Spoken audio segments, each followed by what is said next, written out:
అలా నేను చేశారు. చింతపండు నవీన్ కుమార్ అలియాస్ తీర్మాన్ మల్లన్న ఆయన ఇప్పుడు బీఆర్ఎస్ పార్టీ లీడర్లతోటి చేతులు కలిపారు అనేది హాట్ టాపిక్ తెలంగాణలో. ఎవరెవరిని కలిశారు? కేటీఆర్ హరీష్ రావు గారిని కలిశారు. కలిసి ఆయన చేసినటువంటి రిక్వెస్ట్ ఏంటో తెలుసా? ఢిల్లీలో బీసీ రిజర్వేషన్లకు సంబంధించి పోరాడుతున్నాము, దానికి సంబంధించినటువంటి కార్యక్రమం జరుగుతుంది, మీరు కూడా అటెండ్ అయ్యి మద్దతు ఇవ్వండి అని చెప్పి రిక్వెస్ట్ చేయడానికి వెళ్ళారు. దాంతో తీర్మాన్ మల్లన్న బీఆర్ఎస్ పార్టీలో చేరబోతున్నారు. ఆయన కాంగ్రెస్ బండి జెండాని పీకేసేసి బీఆర్ఎస్ పార్టీ జెండాని ఎత్తుకోబోతున్నారు అనేటువంటి ప్రచారం సోషల్ మీడియాలో విస్తృతంగా జరుగుతుంది. హరీష్ రావు గారు, కేటీఆర్ గారు, తీర్మాన్ మల్లన్న ముగ్గురు కలిసినటువంటి ఆ దృశ్యాలు ఇప్పుడు వైరల్ అవుతున్నాయి. దానికి కారణం లేకపోలేదు. ఒక సామాన్యమైనటువంటి జర్నలిస్టు ఆయన ఒక సొంత యూట్యూబ్ ఛానల్ పెట్టుకొని ఆ రోజున ముఖ్యమంత్రిగా ఉన్నటువంటి కేసీఆర్ గారిని కచరా అని అంటూ, అంటే కల్వకుంట్ల చంద్రశేఖరరావు కచరా అని అంటూ, కేటీఆర్ గారిని తారక రామారావు ఆయన పేరు డ్రామారావు అంటూ, కవిత గారినేమో తైతక్క అంటూ ఇలాంటి పడికట్టు పదాలని ఉపయోగించి ఆయన సోషల్ మీడియాలో ఫేమస్ అయ్యారు. ఆ సందర్భంగా ఆయన చేసినటువంటి జర్నలిజాన్ని కానీ, ఆయన ఎత్తి చూపినటువంటి అంశాలు కానీ ఇవన్నీ కూడా ఆ రోజు ఉన్నటువంటి ప్రభుత్వాన్ని కొంతవరకు ఇబ్బంది పెట్టాయి. ఆ మేరకు ఫీల్ అయ్యింది ఆ రోజు ఉన్నటువంటి కేసీఆర్ గారి ప్రభుత్వం. అందుకే తీర్మాన్ మల్లన్నని అరెస్ట్ చేయడం జరిగింది, జైల్లో పెట్టారు. జైలు నుంచి బయటకు వచ్చిన తర్వాత ఆయన స్పీడ్ ఏమాత్రం తగ్గలేదు. కేసీఆర్ గారి ప్రభుత్వానికి వ్యతిరేకంగా మరింత స్పీడ్గా పనిచేశారు.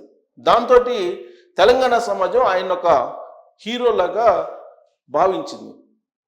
అందుకే ఆయన వెంట నడవడానికి తెలంగాణ సమాజం కొంతమేరకు సిద్ధమైంది. ఆయనకున్నటువంటి ఫాలోయింగ్ని తెలుసుకున్నటువంటి కాంగ్రెస్ పార్టీ ఆయన్ని ఆహ్వానించి ఎమ్మెల్సీ సీట్ ఇచ్చింది. ఎమ్మెల్సీ సీట్ ఇస్తే ఆ ఎమ్మెల్సీ అభ్యర్థిగా పోటీ చేసి ఆయన గెలవడం జరిగింది. గెలిచి ఎట్టకేలకు మండలిలో అడుగుపెట్టారు తీర్మాన్ మల్లన్న. అయితే కాంగ్రెస్ పార్టీ కన్నా ముందు బీజేపీలోకి వెళ్ళారు. బీజేపీ భావజాలాన్ని కూడా వినిపించారు కొన్ని రోజుల పాటు. ప్రస్తుతం కాంగ్రెస్ పార్టీ ఎమ్మెల్సీగా ఉన్నారు. కాంగ్రెస్ పార్టీ ఎమ్మెల్సీగా ఉంటూ కాంగ్రెస్ పార్టీ చేసినటువంటి కులగణన అనే దాన్ని వ్యతిరేకించారు. ఆయన సక్రమంగా జరగలేదు, శాస్త్రీయబద్ధంగా జరగలేదు అని అభిప్రాయం వ్యక్తం చేశారు. అంతేకాదు ఆయన చట్టసభల్లోనే ఆ పేపర్స్ని చించేశారు, కులగణన పేపర్ని. దాంతో కాంగ్రెస్ పార్టీ సీరియస్ అయింది. క్రమశిక్షణ సంఘం ముందు ఆయన వాలకాన్ని పెట్టింది. పరిశీలించిన తర్వాత తీర్మాన్ మల్లన్నని కాంగ్రెస్ పార్టీ సస్పెండ్ చేసింది.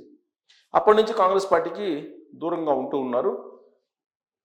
అయితే కాంగ్రెస్ పార్టీ మాత్రం ఎమ్మెల్సీ పదవి కూడా రాజీనామా చేయండి అని చెప్పి అంటున్నారు.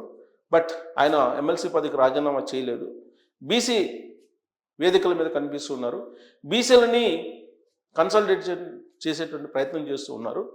రాబోయేటువంటి ఎన్నికల్లో ఇతర కులాలకు సంబంధించినటువంటి ఓట్లు మాకు అవసరం లేదు, కేవలం బీసీల ఓట్లే సరిపోతుంది, మాకు 55% పైగా బీసీ ఓట్ బ్యాంక్ ఉంది, కాబట్టి ఇతర కులాలకు సంబంధించినటువంటి ఓట్ బ్యాంక్ మాకు అవసరం లేదని చెప్తూ రెడ్డి సామాజిక వర్గాన్ని, వెల్లమ సామాజిక వర్గాన్ని పరోక్షంగా ఆయన కించపరుస్తూ మాట్లాడారు. సరిగ్గా ఆ వ్యాఖ్యల మీద అటు వెలమ ఇటు రెడ్డి సామాజిక వర్గానికి సంబంధించినటువంటి మహిళలు, పురుషులు తిరగబడ్డారు. తీర్మాన్ మల్లన్న చేసినటువంటి వ్యాఖ్యలను తప్పుపడుతూ సోషల్ మీడియాలో వాళ్ళు కూడా కొన్ని వీడియోలు కూడా చేయడం జరిగింది. అది కాంగ్రెస్ పార్టీకి ఇబ్బందికరమైనటువంటి పరిస్థితిని తీసుకొచ్చి పెట్టింది. అందుకే ఆయన్ని సస్పెండ్ చేయాల్సినటువంటి అనివార్య పరిస్థితి ఏర్పడింది. సస్పెండ్ చేశారు. సస్పెండ్ చేసిన తర్వాత కూడా ఆయన వాయిస్ ఏం తగ్గలేదు.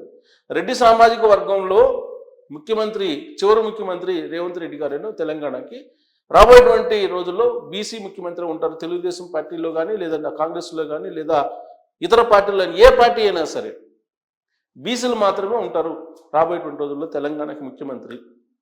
చివరి రెడ్డి ముఖ్యమంత్రి రేవంత్ రెడ్డి అని చెప్పి ఆయన చెప్పడం జరిగింది. ఇలాంటి వివాదాస్పదమైనటువంటి వ్యాఖ్యలు, సంచలనమైనటువంటి వ్యాఖ్యలు చేస్తూ బీసీలను ఆకట్టుకునేటువంటి ప్రయత్నం చేశారు. ఈ మధ్యకాలంలో ఆయన వరంగల్ సభ, నల్గొండ సభ అనుకుంటా, ఆయన వరంగల్ సభ అనుకుంటా, ఆ సభకి హెలికాప్టర్లో వెళ్ళారు.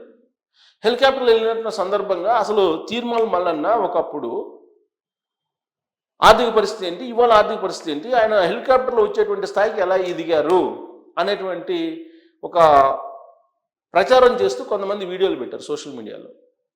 ఆయన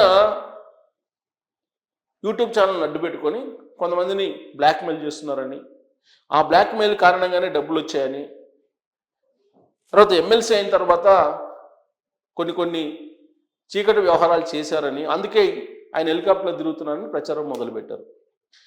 అంటే బీసీలు హెలికాప్టర్లో తిరగకూడదా, బీసీలు తిరిగితేనే తప్పు వచ్చిందా, రెడ్లు వెలములు తిరగచ్చా అనేటువంటి ఎదురుదాడికి తీర్మానం వాళ్ళని కూడా తిరిగారు. దాంతో మరింతగా ఆయనకి ఫాలోయింగ్ పెరిగింది. బీసీ సామాజిక వర్గం నుంచి ఆయనకి అనుకూలమైనటువంటి వాతావరణం కనిపించింది. అందుకే ఆయన బీసీలని కన్సల్టేట్ చేసేటువంటి ప్రయత్నం చేస్తూ ఉన్నారు. 55% ఉన్నటువంటి బీసీలని తక్కువ చేసి చూపిస్తుంది ఇప్పుడు ఉన్నటువంటి ప్రభుత్వం, 44% దాకా చూపిస్తుంది. అలా కాదు, 55% ఉన్నారు అని చెప్పి ఆయన చెప్తూ ఉన్నారు. అందుకే బీసీలకు జనాభా ప్రాతిపదికన రిజర్వేషన్లు ఇవ్వాలి అనేటువంటి ఒక నినాదంతో ఢిల్లీలో ఆయన ఆందోళన కార్యక్రమాన్ని చేపడుతున్నారు. దానికి మద్దతు పలకాలి బీఆర్ఎస్ పార్టీ అని చెప్పి ఆయన కోరుతూ, రిక్వెస్ట్ చేస్తూ హరీష్ రావు గారిని అలాగే కేటీఆర్ గారిని కలవడం జరిగింది. ఈ కలయికని రాబోయేటువంటి రోజుల్లో తీర్మానం మల్లన్న బీఆర్ఎస్ పార్టీలకు వెళ్ళబోతున్నారు అనేటువంటి యాంగిల్లో ప్రొజెక్ట్ చేస్తూ ఉన్నారు. దాదాపు ఇప్పుడు తెలంగాణలో ఉండేటువంటి పార్టీలు, ప్రధానమైనటువంటి పార్టీలు అన్నీ కూడా తీర్మానం మల్లన్న చేరారు, బయటకు వచ్చారు. ఇప్పుడు మళ్ళీ బీఆర్ఎస్ పార్టీకి వెళ్ళబోతున్నారు అనేటువంటిది ఒకటి వినిపిస్తూ ఉంది.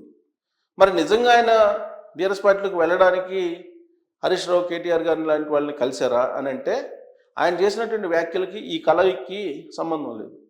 అసలు ఎవరి సపోర్ట్ అవసరం లేదు అంటున్నారు. ఓన్లీ బీసీలే చాలు, వెలమలు అవసరం లేదు, రెడ్లు అవసరం లేదని చెప్పి అంటున్నారు. మరి ఉద్యమానికి కూడా, బీసీ రిజర్వేషన్ ఉద్యమానికి కూడా అటు రెడ్డి ఇటు వెలమ సామాజిక వర్గానికి సంబంధించిన మద్దతు అవసరం లేదు. కానీ ఆయన వెలమ సామాజిక వర్గానికి సంబంధించినటువంటి హరీష్ రావు గారు, కేటీఆర్ గారిని కలిశారు. అంటే బీఆర్ఎస్ పార్టీలో చేరడానికి ఆయన సిద్ధపడుతూ ఆ విధంగా అడుగులు వేశారు అని చెప్పి చెప్పేటువంటి వాళ్ళు, అభిప్రాయపడేటువంటి వాళ్ళు కూడా లేకపోలేదు. కాకపోతే ఉద్యమాన్ని బలోపేతం చేయడానికి ఈ అడుగులు వేశారని చెప్పి ఆయన అభిమానులు కొంతమంది భావిస్తూ ఉన్నారు. అసలు ఆయన కలవడం వెనుక కారణం ఏంటి? పార్టీ మారిపోతున్నారా? ప్రజెంట్ అయితే కాంగ్రెస్ పార్టీ సస్పెండ్ చేసింది కాబట్టి బీఆర్ఎస్ పార్టీలోకి వెళ్ళబోతున్నారా, లేదంటే బీసీ ఉద్యమాన్ని బలోపేతం చేయడానికి మాత్రమే వాళ్ళని కలిసారా? వాళ్ళ కలయిక వెనుక ఉన్నటువంటి ఆంతర్యం ఏంటి అనేది మీరు తెలియజేయచ్చు. Thank you.